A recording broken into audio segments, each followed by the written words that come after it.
What's going on, growers? It's James Prigioni coming to you live from Jersey. Today, I'm going to share with you 3 gardening secrets that allow me to grow a ton of food in a tiny amount of space. Let's go! This year, I've harvested more food than I ever have, as you've seen in the harvest videos. So I want to share what I did that worked so you could potentially have bigger harvests in your future. A question that people often ask on the channel is, James, how big is your property? Or how many acres is your property?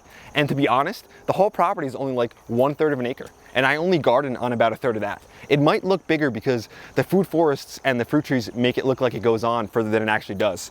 But the reason I'm able to get high production out of a small amount of space is because I follow the 3 secrets to high production. The first secret to getting tons of food from a tiny amount of space is to get multiple harvests from the same location. So a lot of beginner gardeners and new gardeners don't realize that you can get more than one harvest from the same spot. For instance, this birdie's raised bed here. In the spring, I was able to get some lettuce from this section and also a beautiful cabbage harvests. So I was able to get some early Jersey Wakefield cabbage and some beautiful Melissa Savoy cabbage and even some Ruby Perfection cabbage. And then after those were finished, I transplanted into this section some summer veggies, so some cucumbers and stuff, and then even an eggplant in the back.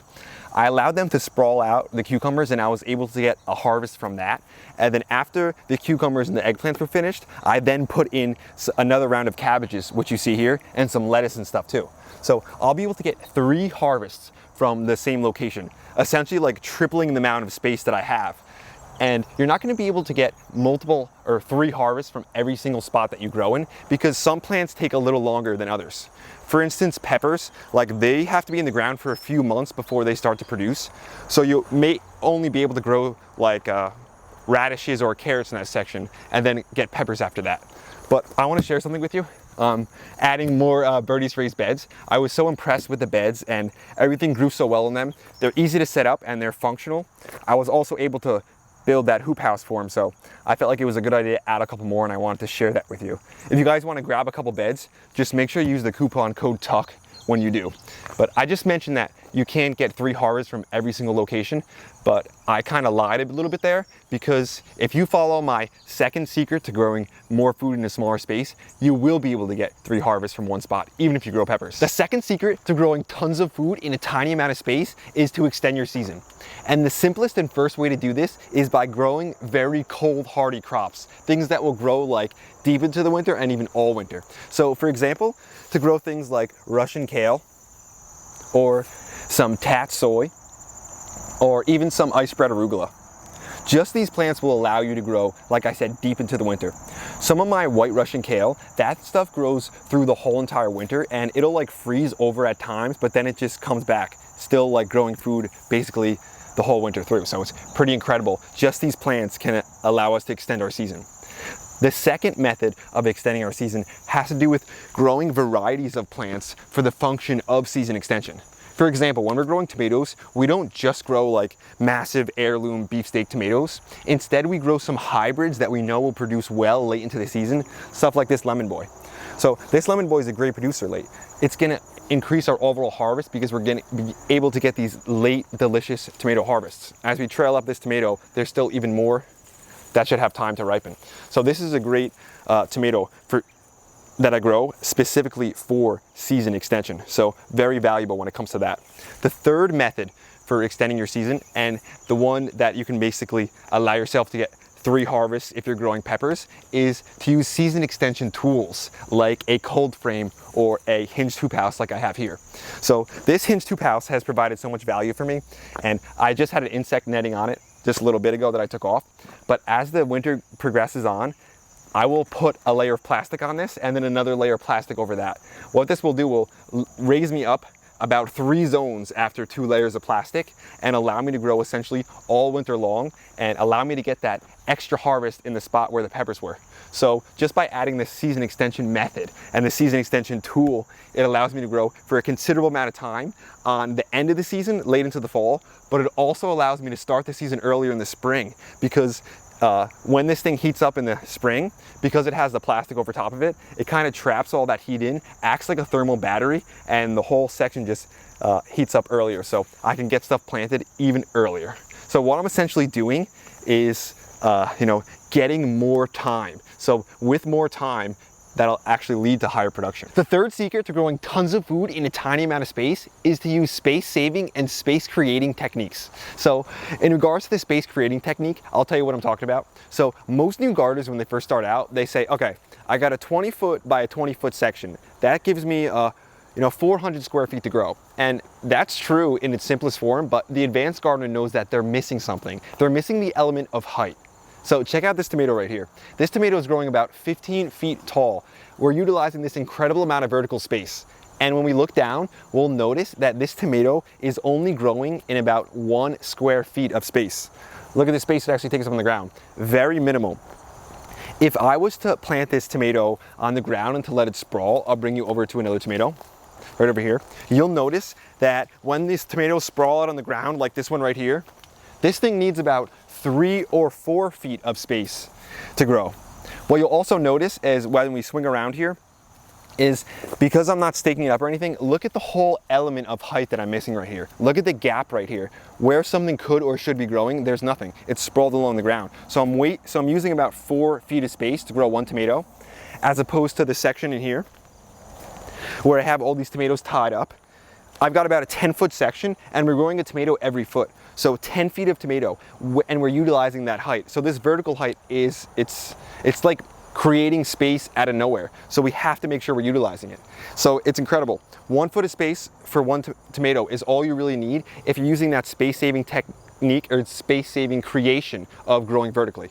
There's another technique and other ones I want to share with you too. Let me bring you back to this keyhole raised bed that I built, because Bill Mollison, he's like the father of permaculture. He's taught us that yield is based on information. So it's also based on geometry and spacing. So if you can space things correctly and use the right geometry, we can get the most out of the spot. So right here we have a keyhole bed. Most people, when they would make a raised bed, what they would do they'd be like maybe like a 2 foot by 4 foot section, and then maybe another 2 foot by 4 foot section. So they would make 2 separate beds. What I did instead was made one big bed with a keyhole in the center that we can get into and reach everything at 2 feet. So we're getting the most out of this location. It's almost like a microcosm of all the space saving techniques into one, because what I'm doing here is, first, I'm spacing things correctly so that they don't crowd each other and I get the most out of each spot. So what I do is I break everything down into each square foot. So I focus on getting the most out of that one particular square foot. So let's just say we have 40 square feet to plant. If I just try to attack all 40 square feet and get the most out of it, it can be like a bit overwhelming. But if I just attack it 1 square foot at a time and grow the most that I can in that 1 square foot, it just makes things simple, it makes it easy, and allows me to grow an incredible amount of food. Then I combine that, the correct spacing with the idea of vertical growth. Look along this fence line in the back and over here, you'll notice there's an incredible amount of production we're getting with that vertical growth. But one thing we're factoring in is proper arrangement of the plants. So for instance, the tallest plants and the things that are growing vertically are going to be on the north side, so they don't shade anything out. And the plants in height are going to descend to the south. This way our shortest plants are in the south, because as the fall starts to go on and we come into winter, the sun is going to drop lower in the south, which would shade our plants more. So we want to make sure that the tallest things grow in the north, the shortest things grow in the south. We're spacing things correctly to get the most out of that location, and that we're growing vertically. So this whole keyhole raised bed is sort of like a microcosm of all the techniques combined into one to get the most out of the food that you actually grow. It wouldn't feel right unless I left you with a bonus tip. And this bonus tip is essentially how to create a highly productive system that's still manageable by a single person. So when it comes to the gardening, I do all the planting back here. I put every tree in the ground. I prune every tree. I just essentially do all the work back here. There's not a team working with me. It's just basically me and Tuck that are holding it down. So I think that's encouraging for a lot of people, because it's kind of like relatable. Everyone can do this because there is an insane amount of work. The reason I think this whole system works is because I have a focus and foundation on my perennial crops. Things like this apple right here. So I planted this apple 4 years ago. The initial work to plant this apple was pretty minimal, getting it in the spring, and it was during the off season, which is convenient too. After I planted this apple, I just kind of waited a couple years for it, guided it, and then when it started to get to the level of production where it was producing some fruit, all I had to do during the season was spray it with a little kaolin clay and then spray it with some sulfur. Then just essentially let it do its own thing.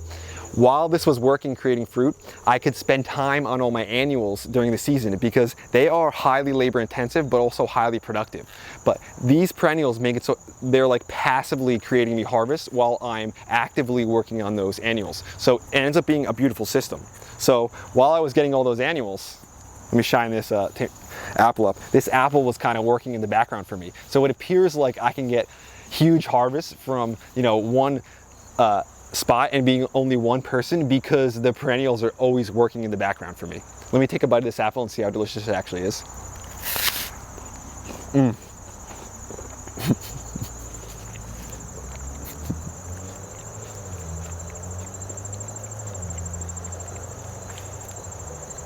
These things have just gotten ripe in the last couple days and they're so good. I still have some Bell Macs, some Bella apples, and some Liberty ones, so it's just a blessing to have all this fruit, even late into the season. But just because if this is a fruit tree or something, you might not have the space. I'm not saying that your garden has to be filled with fruit trees. I'm just saying perennials in general. They're like passive harvests that you can get for years and years. For instance, this German thyme right here, I put this in like 3 or 4 years ago. It literally took me maybe 3 minutes to plant the whole entire thing. Since I've planted it, I've done nothing but harvest from it continually. So it's just an incredible amount of, you know, production for the amount of work you put into it. So we've got to balance some things out where we're making sure we're getting good production for the amount of work we're actually putting in. And just adding some things like perennial herbs and stuff will just make it seem like you're doing more than you actually are. That's today's video, growers. Thanks for watching. I hope you enjoyed it. I hope you got something out of it. This video was more about like how to creatively increase your harvest. I know that you could do things like add fertilizer and add top dressing to get a bigger harvest, but I feel like that's stuff that just everybody knows. What I wanted to do is like open a different door of opportunity for you and try to like shove you through that door. This way you could see that all the other doors that are open to you, just like all leading to higher levels of production. But in order to get to see those other doors, you have to step through the first one. So like this is what this was kind of for, to push you ahead. Because if we build a system that's based on principles and then constantly refine that system based on the results that we have, open to adapt and change, then there's essentially no reason that we can't grow an incredible amount of food in a tiny space. So before I let you go, I want to thank Jay Miller for your new channel membership. Thanks for being a part of Team Grow, actually for rejoining for another month. That means a lot to me and Tuck. Not only that you were willing to join that, but that you're willing to, you know, stay for another month and you know, it's awesome. We wanted to thank you for that. Me and Tuck also want to thank everyone who's giving the super thanks in the comments. That like means so much to us that you guys are willing to just contribute for the value that we're creating. So we want to thank you for that. And before we let you go, we want to make sure, here is that guy right here. He wanted to come in and say what's up. He wasn't in the video a lot. He's kind of just been chilling. As the season's waning down, he's kind of just getting more relaxed, having fun out here, but just enjoying himself. Make sure you guys throw some comments down in the comments, and some hearts actually, because this guy he's the heart of the garden essentially. So before we let you go though, I want to let you know to hit the like button, hit the subscribe button, share with your friends. Don't forget to check out the merch down low. And remember, whenever you're on Amazon, start your shopping with our Amazon affiliate link. Tuck, the beast, the master gardener, Big Tuck, and his apprentice James will be back at you again real soon. We out.